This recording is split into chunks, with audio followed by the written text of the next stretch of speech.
ನಿನ್ನೆ ದಿನ ಘಟನೆ ನಡೆಯಬಾರ್ದಾಗಿತ್ತು, ನಡೆದಿದೆ.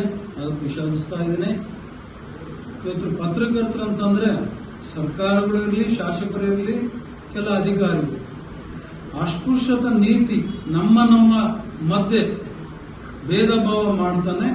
ನಮ್ಮಲ್ಲಿ ಒಗ್ಗಟ್ಟು ಮುರಿಯುವುದಕ್ಕೆ ಏನೆಲ್ಲ ಸಾಧ್ಯನೋ ಆ ನಿಟ್ಟಿನಲ್ಲಿ ಬಹಳಷ್ಟು ಘಟನೆಗಳು ನಾವು ಈ ಹಿಂದೆ ನೋಡ್ತಾನೆ ಇದ್ದೀವಿ. ಕಳೆದ ಒಂದೂವರೆ ವರ್ಷದ ಹಿಂದೆ AS ನಡಹಳ್ಳಿ ಅವರು ಮುದ್ದೇಬೇಳದಲ್ಲಿ ಇದೇ ಪರಿಸ್ಥಿತಿ ಆಯಿತು. ಮತ್ತು ಬೇರೆ ಸಂಘಟನೆಯಲ್ಲಿ ಇದ್ದಂತ ಕನ್ನಡಪ್ರಭ ವರದಿಗಾರಿಗಾದಾಗ ಯಾವ ಸಂಘಟನೆಯವರು ಧ್ವನಿ ಎತ್ತಲಿಲ್ಲ.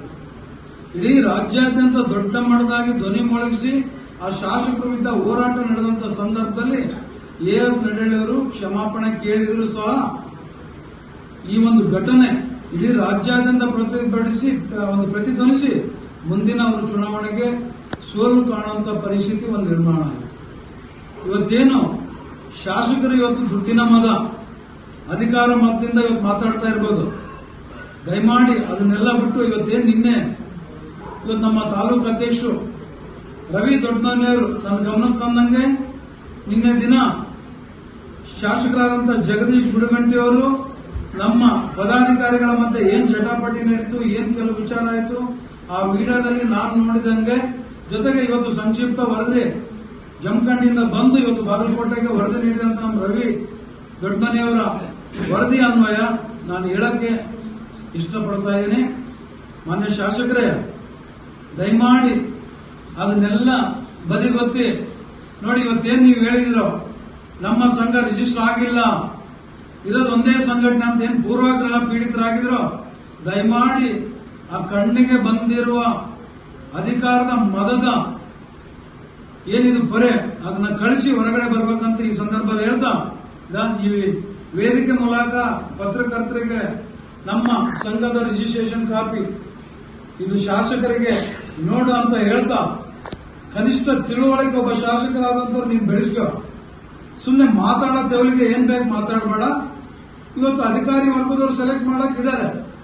ಇಲ್ಲಿವರೆಗೆ ಪ್ರತಿ ವರ್ಷ ನಡೆದುಕೊಂಡು ಬಂದ ರೀತಿಯಲ್ಲಿ ಆ ತಹಸೀಲ್ದಾರ್ ಮುಖಾಂತರ ಸಮಿತಿಯಲ್ಲಿ ಯಾರಿಗೆ ಕೊಡಬೇಕು ಏನಿಲ್ಲ, ಪ್ರತಿ ಸಂಘಟನೆಗೆ ಒಬ್ಬೊಬ್ಬರನ್ನ ಗುರುತಿಸಿ ಪತ್ರಕರ್ತರ ಸಂಘಟನೆ ಒಬ್ಬೊಬ್ಬರಿಗೆ ಆ ಸಂಘದವರು ಯಾರು ಹೇಳ್ತಾರೆ ಅವ್ರಿಗೆ ಕೊಡುವಂತ ವಾಡಿಕೆ ಇವತ್ತು ಜಮಖಂಡಿ ತಾಲೂಕಲ್ಲಿ ಇದೆ. ಅದನ್ನ ಬಿಟ್ಟು ಏಕಾಗಿ ಪ್ರಪ್ರಥಮ ಬಾರಿಗೆ ಆಯ್ಕೆಯಾದ ಒಂದು ಶುಗರ್ ಫ್ಯಾಕ್ಟರಿ ಮಾಲೀಕರಾದಂತ ನಿನಗೆ ಏನ್ ಗಂಧ ಗಾಳಿ ಗೊತ್ತಂತ ನೀನು ಪತ್ರಕರ್ತರ ಬಗ್ಗೆ ಮಾತಾಡ.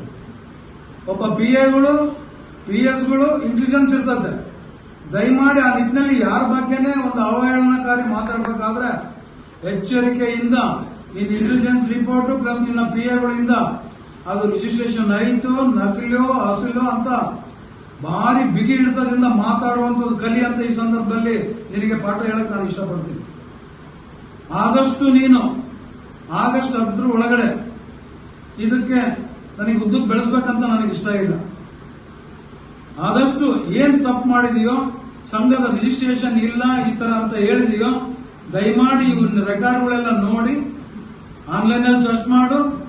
ಇಲ್ಲಾಂದ್ರೆ ಕೋಆಪರೇಟಿವ್ ಸೊಸೈಟಿ ಸಹಕಾರ ಸಂಘದಲ್ಲಿ ನಮ್ಮ ಸಂಘದ ರಿಜಿಸ್ಟ್ರೇಷನ್ ಕಾಪಿ ಇದೆ, ನಮ್ಮ ಲೆಟರ್ ಆ ನಂಬರ್ ಇದೆ.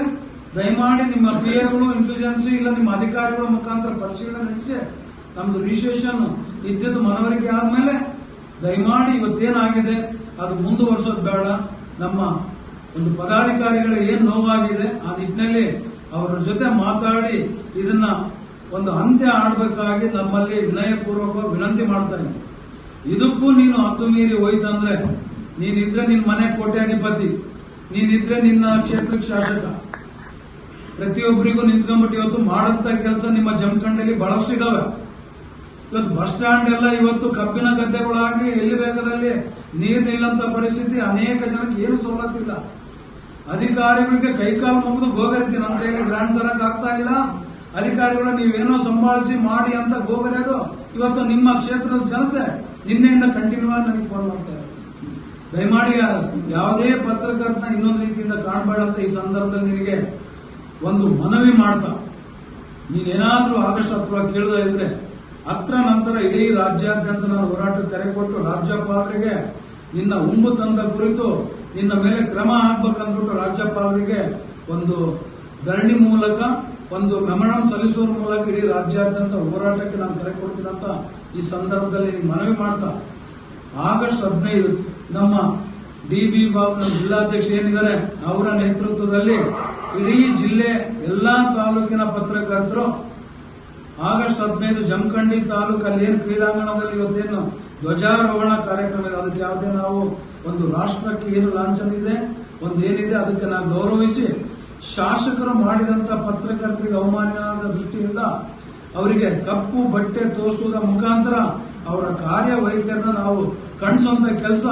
ಖಂಡಿತವಾಗಿ ಆಗ್ತಕ್ಕಂಥ ಈ ಸಂದರ್ಭದಲ್ಲಿ ಹೇಳ್ತಾ, ದಯಮಾಡಿ ಶಾಸಕರೇ ಇನ್ನು ಮುಂದೆ ಎಲ್ಲರ ಭಾವನೆಗಳಿಗೆ ಬೆಲೆ ಕೊಟ್ಟು ಅವನು ಬಡವ ಬಲ್ಲಿದ ಮತ್ತೊಬ್ಬರಿರ್ಬೋದು, ಪ್ರತಿಯೊಬ್ಬರು ಅವ್ರ ಮನೆತನಕ್ಕೆ, ಅವ್ರ ಭಾವನೆಗಳಿಗೆ, ಅವರ ಜೀವನಕ್ಕೆ, ಸ್ವಾಭಿಮಾನಕ್ಕೆ ಅವರೇ ಶ್ರೀಮಂತರೇ ಹೊರತು ನಿನ್ನ ರೀತಿ ಫ್ಯಾಕ್ಟರಿ ಇಲ್ಲ ನಿನಗೇನೋ ಇವತ್ತು ಅಧಿಕಾರ ಇದೆಯಲ್ಲ ಅದು ಶಾಶ್ವತ ಪ್ರತಿಯೊಬ್ಬರಿಗೆ ಅಲ್ಲ ಅಂತ ಹೇಳ್ತಾ, ಈ ನಿಟ್ಟಿನಲ್ಲಿ ನೀನು ಸಾಧ್ಬೇಕಂದ್ಬಿಟ್ಟು ಈ ಪತ್ರಿಕಾಗೋಷ್ಠಿ ಮೂಲಕ ಇದು ಎಚ್ಚರಿಕೆಯಲ್ಲ ನಿನಗೆ, ನಮ್ಮ ಕರ್ನಾಟಕ ಕಾರ್ಯನಿರತ ಪತ್ರಕರ್ತರ ಧ್ವನಿಯ ಕಳಕಳಿಯ ಮನವಿ ಅಂತ ಹೇಳ್ತಾ ಈ ಒಂದು ಪತ್ರಿಕಾಗೋಷ್ಠಿಯಲ್ಲಿ ಹೇಳಕ್ಕೆ ನಾನು ಇಷ್ಟಪಡ್ತಾ ಇದ್ದೀನಿ.